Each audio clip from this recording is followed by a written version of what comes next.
Hi folks, and welcome to week 4 of Social Work 520. This week we'll be looking at quantitative research designs. The focus of this week will be conceptualization, operationalization, and measurement. Deciding what is to be defined and measured is central to a quantitative research study, and that's what we'll be going over mostly this week, as well as the relationship between variables and measurement. Variables must be defined or operationalized before they can be measured. Levels of measurement then become important in the process so that statistical tests can be used to maximize the accuracy of the results and minimize research error. Variables, operationalizing variables, and levels of measurement come together to form a hypothesis, the central feature of a quantitative measurement. I had a really hard time with variables when I first started, especially when I was in the MSW program, so if you have any questions, please don't hesitate to reach out to me, although the material for this week is pretty thorough and should leave you with a good explanation of what all of these items are. You'll also be looking at survey research, which is a familiar form of research and also a way to gather data. We'll pay attention to methods of survey research and advantages and disadvantages of surveys, some of which I believe you already talked about in your discussion posts. And then we'll also be talking about validity and reliability, which is really the purpose of the research, to show that the findings are generalizable. So what is expected of you this week as far as readings and media go? So you can read the objectives on your own. Chapter 8 in the Halasco textbook is due. And reading these website pages, again, if you click on the links, they'll take you there.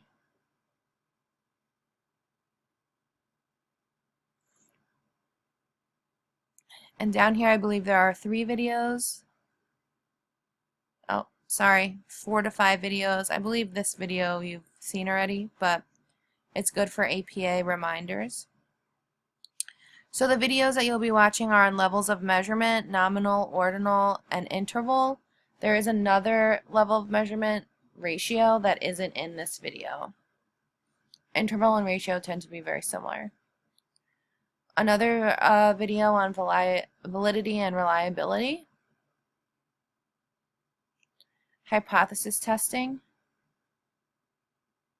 A lot of you in your discussion talked about how one of the articles had the p-value and how a lot of the data you didn't understand. After watching this video and the discussions for this week, you'll understand what a p-value is. So quantitative research articles may start to make a little bit more sense to you if they didn't before, which is kind of exciting and cool.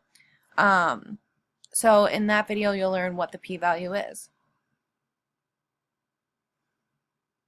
And then week 4 is the overview of research. So here you'll be talking about variables and operationalization. I'm not even going to pretend like I can say that. Operationalization.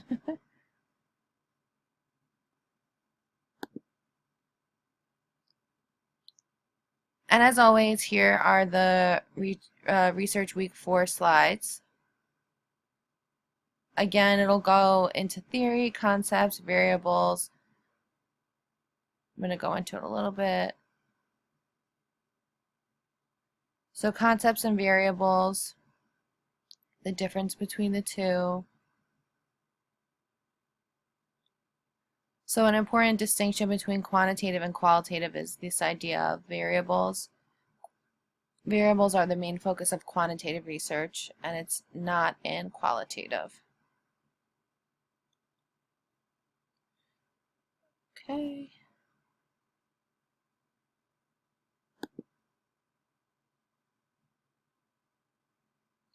So for your first discussion post, media reporting of research studies. So what you'll do here is you'll find an example of a study reported in the media. So this could be something that was discussed in a morning show, on a television news report, or something you might find on social media or a site like Google News. I know that Facebook often has a little news section up in the right-hand corner. You can find some articles through there. You could also visit the site of your local daily newspaper. and search for words like study or research.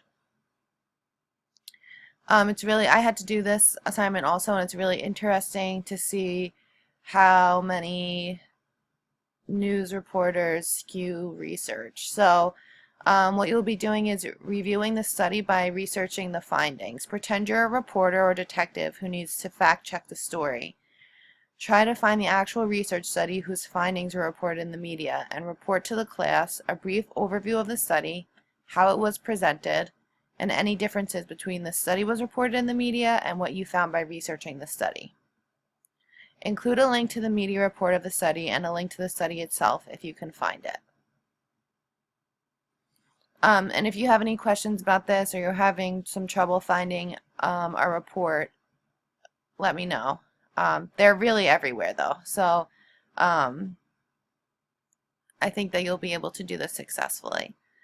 And as always, a response prompt is to follow up with at least 2 classmates, describe what you have learned from your peers and what you can add to your peers' learning regarding media report of research studies, and again the guidelines, your initial post due Thursday, follow-up responses are due by Sunday.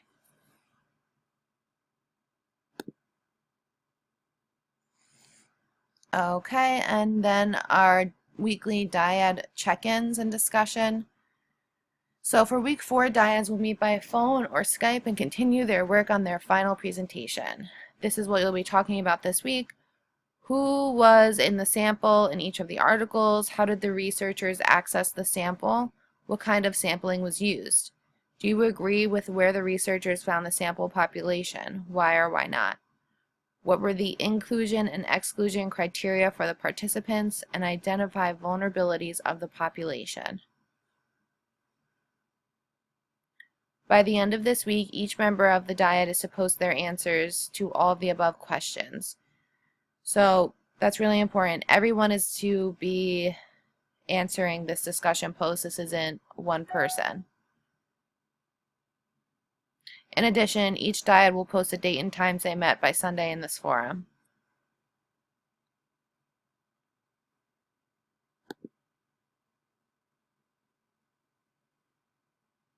Okay, and week 4 individual assignment, literature review, article critique. This is due on Sunday. So I will be reviewing your literature review articles between Monday and Tuesday. I'll try my hardest to get them all done on Monday so that you have this for Sunday. So please submit your review article critique here. If you need instructions, you can click on here, right here. Make sure that the file you are submitting is a Word document. I need to be able to upload it. Students will upload the article critique here by the end of week 4 and in the discussion area for week 5 discussion. Note that the papers do not have proper APA formatting, will be returned ungraded, and papers that have been returned must be revised and submitted within 4 days. So there's been a lot of videos regarding APA formatting throughout this course. Please be sure to refer back to them. And here is again another video on that. And then you just click right here, as always. Okay, and then lastly for this week is the upload article for program evaluation critique. So this article goes, this video goes through what a program evaluation is. It's really informative, although the video seems to be split on 2 screens for most of it, which is kind of annoying. But you'll get the gist of it through listening to the instructor speak.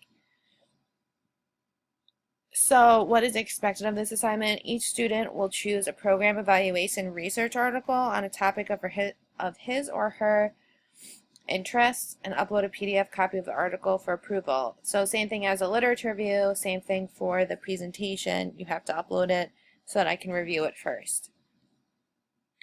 It must come from a peer-reviewed journal. It must be less than 10 years old.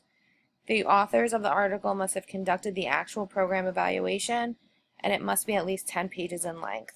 I'm going to actually attach an article to my announcement, which will have a sample article, which obviously you cannot use. The only criteria that the article doesn't meet is that it must be 10 pages in length. It's an article that I'm using in my dissertation for my literature review.